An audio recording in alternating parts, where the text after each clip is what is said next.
What I have to say is, it's like a journey. My senior year in high school, we had all these people come on campus, and they wanted to know what you wanted to do. Our teachers, so we had to go back to the classroom and report on what we would want to do when we leave high school. I wanted to be a pilot in the Air Force. So, but a week later, I was offered a scholarship to play football at Bethune-Cookman. And my mother didn't want me to play football because of my size, 137 pounds, but I had blazing speed. So, but long story short, I got injured, lost the scholarship, so guess what was next? The Air Force. Lot of good, a lot of bad. I don't want to dwell on the bad stuff because Vietnam veteran, some of that stuff is, I'm just getting over it, some of the sites and some of the things that happened. And I joined the Air Force, went to basic training. Right after basic training in December, just before Christmas, got shipped to Vietnam. Yeah, my mom fell out. Anyway, in Vietnam, working on airplanes for 305 years. The other 65 days. The other 60 days, they gave us time off. They called R&R, rest and relaxation in Thailand. But for 305 days, just aircraft working, and no muffs, no earmuffs, no earplugs, no gloves with all those chemicals in there, or nothing. So, got back to America, we call the world. Got back to the world and got stationed in Montgomery, Alabama. Can you imagine being in Alabama back in the 60s? George Wallace was, it took almost 8 months before we left the base and go downtown because it was rough. Martin Luther King got killed on my birthday in Vietnam, and the guy that I was working with, we lived in the same dormitory. Of course, he was, European.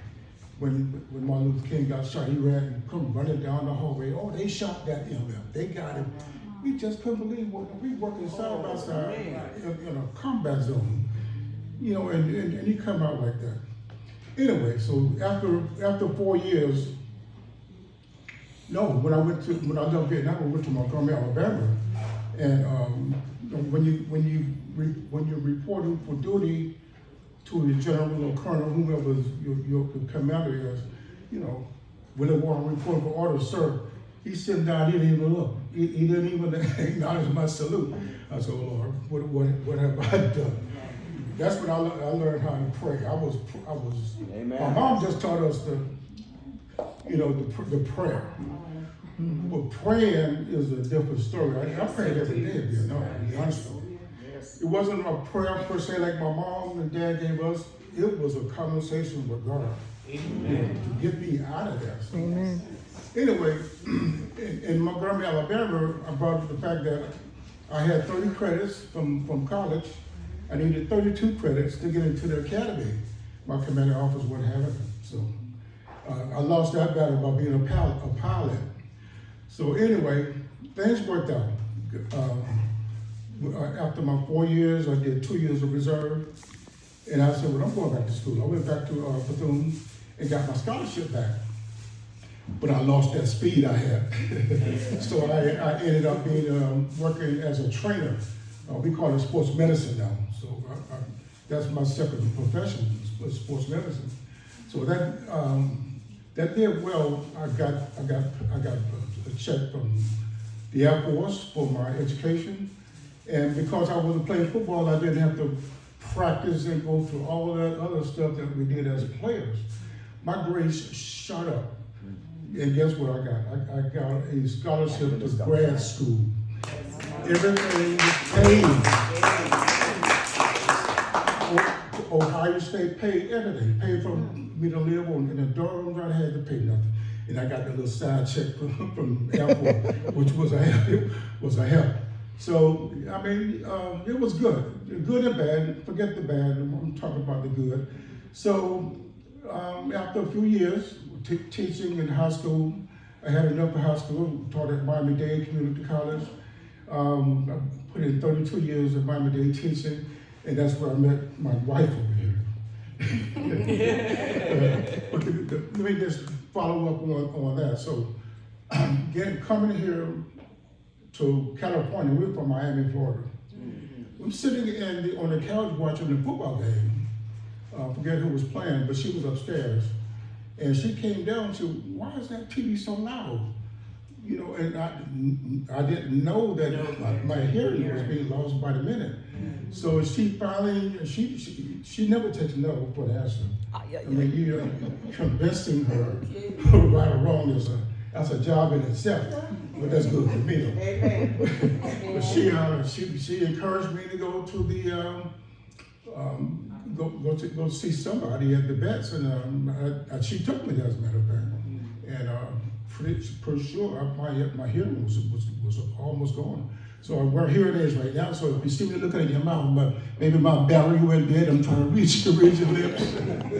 So I make fun of it. So it's not good. So I did well. The Air Force gave me 10% from my ear for my loss of hearing, and Johnny wasn't having it. So she took me back to the clinic, and we just kept going over and over and over again. And now I'm up to 30%. Come on. So she's working on 100%. Right. Keep going, don't stop. Keep going, don't stop. And that's the good part. I mean, we read a invoice that sent me in the mail last week. You know, about we could get property tax redemption. Mm-hmm. So she said, "Well, we got 7% to go." But any of it, my service in the Air Force was good. My father and my brother was in the Navy, and my brother Joe, there's fraternal twins in my family. My brother Joe is next to me. But my brother Jerry, the other half of the fraternal twin, he had a heart murmur, so he couldn't go. My brother Joe was shipped out. He was in the Army, and he was in combat. My mom she almost went crazy. Both of us over in Vietnam at the same time. So I told them, I said, "Look, you call the Red Cross. Red Cross." Right away, they sent a helicopter and got him out of Vietnam. So my duty in Vietnam I wasn't really in combat. Well, we were surrounded by the I forget, the 97 Airborne or something like that. I forget the name of it. But anyway, they got him out of there, and I came back, and everything was okay. So I got a home in Miami, and got a home here in Jordan with the aid of the benefits from the service. I still can do mechanical work, but I don't like it because it takes me back. But anyway, I don't resent any of it. I think it was a growing area for me to, from 17 years old to, I won't tell you how old I am now. All right. But it was a journey. And thank you all for attending. Thank you all for your support, and help a bear with that. Amen.